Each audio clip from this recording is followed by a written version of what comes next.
पुन्हा तुमच्यावरती आरोप केलाय, जी गाडी महापौर असताना तुम्ही वापरत होता. अरे बाबांनो, अरे ऐका ना, अरे बाबांनो, आता मला एक कळत नाही, रोज सकाळी तुम्ही तिथं जाता, ते खोटं बोगस काय ते ट्विट करतो तो बाबा, आणि तुम्ही त्याच बातम्या चालवताय.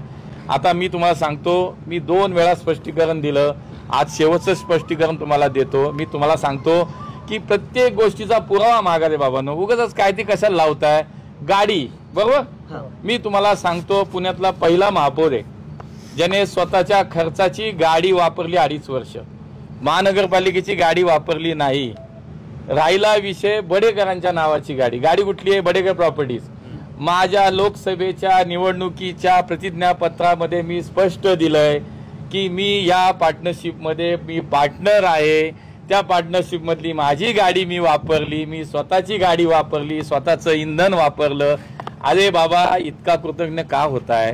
पुणेकरांना अभिमान वाटला पाहिजे, आणि वाटतो की एक महापौर असा मिळाला ज्यांनी स्वतःची गाडी 2.5 वर्ष वापरली. बाबांनो, ही बातमी अशी करा, ही निगेटिव्ह करू नका. उगाच रोज काहीतरी चाललंय, एक वेळ लागलेला काय म्हटलं विकृत मनोवृत्तीचा माणूस रोज काहीतरी बोलतो, तुम्ही रोज बातमी करताय. त्याने ते आरोप करताय, तुम्ही काय नोटीस नाही. आता बाद झालं, मी तुम्हाला सांगतो आता नाही, जाऊ द्या. हे बघा, नाही ऐका ना, आता तो मुद्दा सोडा. मी तुम्हाला आजही सांगितलं की मी त्या माणसावर इलेक्शनला पण नाही बोललो. व्यक्तिगत द्वेष, कुठंतरी आकस, आणि याच्या मला वाटतं आता हे तुम्ही चालवणार का नाही, की एकमेव महापौर आहे पुण्याचा ज्यांनी स्वतःची गाडी वापरली. ती गाडी कुठली वापरली? ऍफिडेव्हिट मध्ये दिलेली गाडी वापरली. त्या पार्टनरशिप मध्ये मी होतो, ती गाडी वापरली, माझी आहे ना.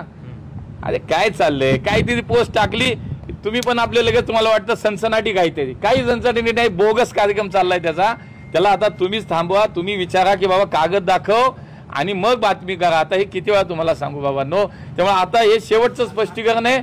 मला काय ह्या माणसाबद्दल कुठेही बोलायचं नाही, मला काही उत्तर द्यायचं नाही. आता त्याचे अनेक विषय बाहेर येत आहेत. बघा, 2011ला त्याच्यावरती फौजदारी गुन्हा दाखल आहे, जमीन बळकावली कोथरूडमध्ये, त्याला अटकपूर्व जामीन, त्यांनी जामीन न घेता पळाला होता. तो जामीन कुठं ते त्याला मिळाला मला काही माहित नाही. असे गुन्हे त्याच्यावरती बाबांनो, हे बघा ना तुम्ही, वक्फ बोर्डाचा गुन्हा आहे, हा गुन्हा आहे, 10 गुन्हे आहेत. माझ्यावर एक गुन्हा दाखवा.